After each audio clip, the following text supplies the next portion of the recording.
Voted.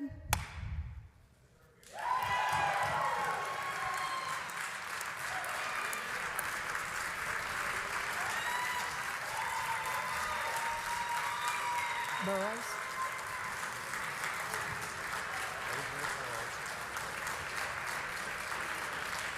Burrows of Lubbock County.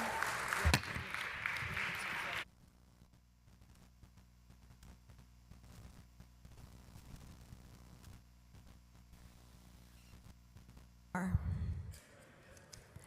85 votes in favor of the Honorable Dustin Burrows of Lubbock County.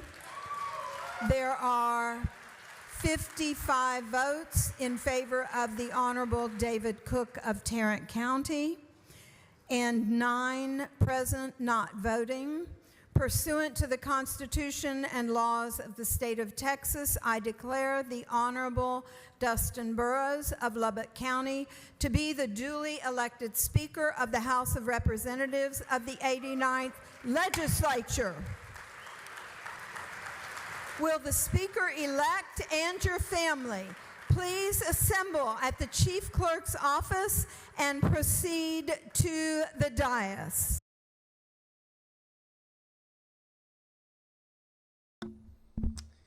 Alrighty guys, thank you all for tuning in to another video of my channel. I hope you all are doing great. So this video we're going to be discussing the Texas legislative session that just began yesterday, January 14th, 2025. Yesterday was the first day that the legislative session officially opened. For those of you who are not aware or perhaps do not live in Texas, the legislative session convenes every odd year. So 2025 is the odd year. There is a legislative session this year, excuse me. So the main takeaway of the opening day is the voting of Speaker of the House of Representatives. Just briefly, in Texas, we have the governor, who's the executor, and then we have 2 chambers, that represents the legislative branch, that is the House of Representatives, and then the Senate. So the Senate, the person who presides over the Senate is a lieutenant governor. That is elected by the voters of Texas. The Speaker of the House, who oversees the House of Representatives, is elected by his fellow members, other members of the House of Representatives. So the main takeaway is that this man right here, State Representative Dustin Burrows out of Lubbock, Texas, just real quick, Lubbock's right there, was voted as Speaker of the House in a big defeat, a big defeat for Governor Greg Abbott and Attorney General Ken Paxton, and a big win for Democrats and for people that some people consider moderate Republicans. I mean, I don't really buy into all of that stuff, but essentially, I think a big win, or as big as a win that Democrats could have given the circumstances. So the governor's office is controlled by Republicans. The House is controlled by Republicans. The Senate is controlled by Republicans. So this victory is as good as a victory as it's going to get for Democrats. Why is it a defeat for the governor and what people consider hardcore Republicans? It is because Dustin Burrows is seen as somebody who is not going to fall in line or prioritize some of the priorities that the governor and the hardcore Republicans, if you want to call them that, are prioritizing. And Dustin Burrows had the support of 49 Democrats, as is set here in this article that I was reading, and I wanted to kind of highlight some stuff for you all. So the vote for Dustin Burrows as Speaker, he received 85 votes. State Representative David Cook out of Mansfield, Texas, received 55. Representative Dustin Burrows, out of those 85 votes, 49 were Democrats, 36 were Republicans. So you can see that he won due to Democratic support. He won the speakership due to Democratic support. Obviously, in politics, it's you scratch my back, I scratch yours. So Democrats are definitely going to be looking for some assistance, I guess you can call it, in their legislative priorities. State Representative David Cook, who lost the race for speakership, had the backing of hardcore Republicans, and had vowed to not name any Democrats as committee chairs. Committees in the state legislature is important because that is the birthplace of any bill.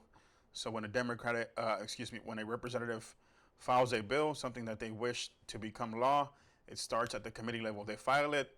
The Speaker of the House assigns it to a committee, depending on the subject of the bill. So, for example, if I want to pass a law relating to traffic lights, that bill will be born or will come out of the Transportation Committee, right? A committee that deals with transportation issues. So it's a powerful position to be the Speaker of the House, but also to be assigned to be the chairman or chairwoman of a committee in the state legislature because you have control over legislation. So Dustin Burrows is seen as a more favorable member towards Democrats. I think Democrats are now a little bit more at ease that some of them will be appointed to committee chairs or to be chairwomen of committees. That was not going to be possible. That would not happen if Representative David Cook would have won the speakership.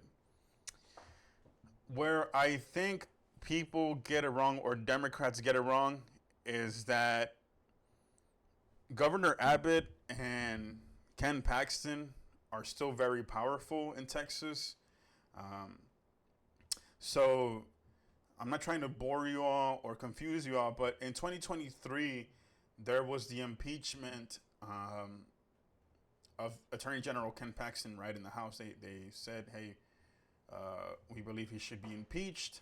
They impeach him in the House. They send the impeachment over to the Senate. A trial has to ensue in the Senate.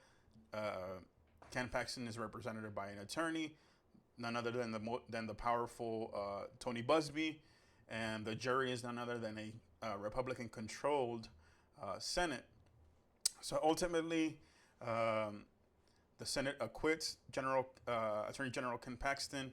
He returns to his post, and then all those Republicans who voted for or advocated for Attorney General Ken Paxton to be impeached, they got primaried in their district, meaning another Republican candidate ran against him, and a lot of them lost.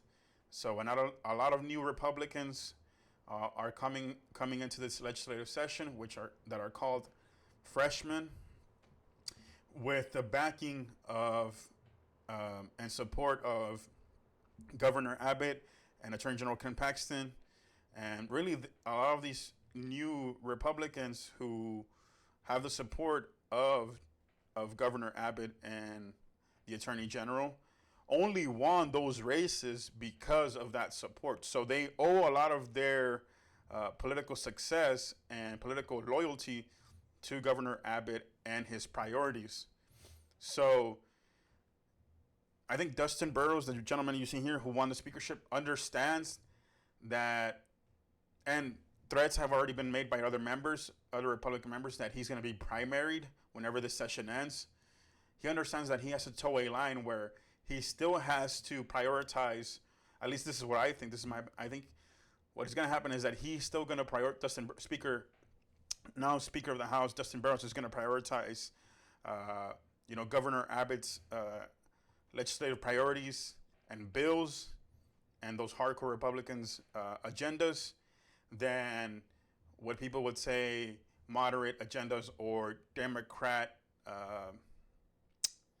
Democrat-driven agendas or priorities.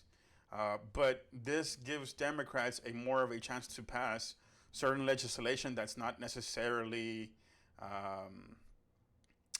partisan or that has that bickering behind it, right? It's not like, oh, this is my main, this is something that Republicans are not going to agree with at all. This is not something that Democrats are not going to agree with at all. For example, like funding for everybody for their own Democrats district, like on roads, transport infrastructure, transportation issues, schools, stuff like that. That will more than likely get bills like that will more than likely go through under Dustin Barrows than it were if Representative David Cook would have won. So that was the main takeaway out of day one of the 2025 Texas legislative session. We'll see what happens. Committee assignments don't go out to, I think, late January or maybe early February. And then we will see if this move by Democrats pays off for them or not. Do I think some Democrats will be appointed committee chairs, but I think only the most conservative Democrats will be appointed committee chairs. So we'll see. I think if any Democrats were involved or advocated for the impeachment of Attorney General Ken Paxton, I don't think it is a high probability that they will get a committee assignment.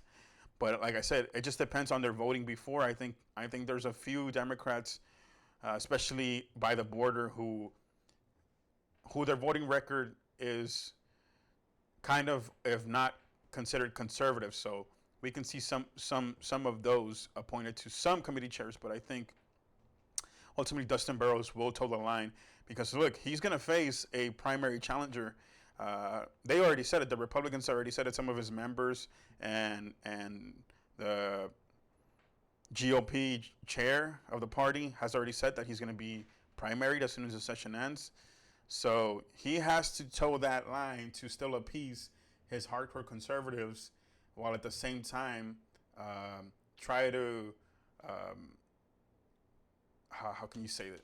Try to appease or give back or give gestures to the Democrats who got him the speakership of the House, because regardless of as to what happens in the off season, as I call it, once the session is over, right now he has control of the House of Representatives, which is a powerful position to have. So he can still do a lot of things against the GOP for the Democrats or vice versa. So he has a lot of power for this legislative session.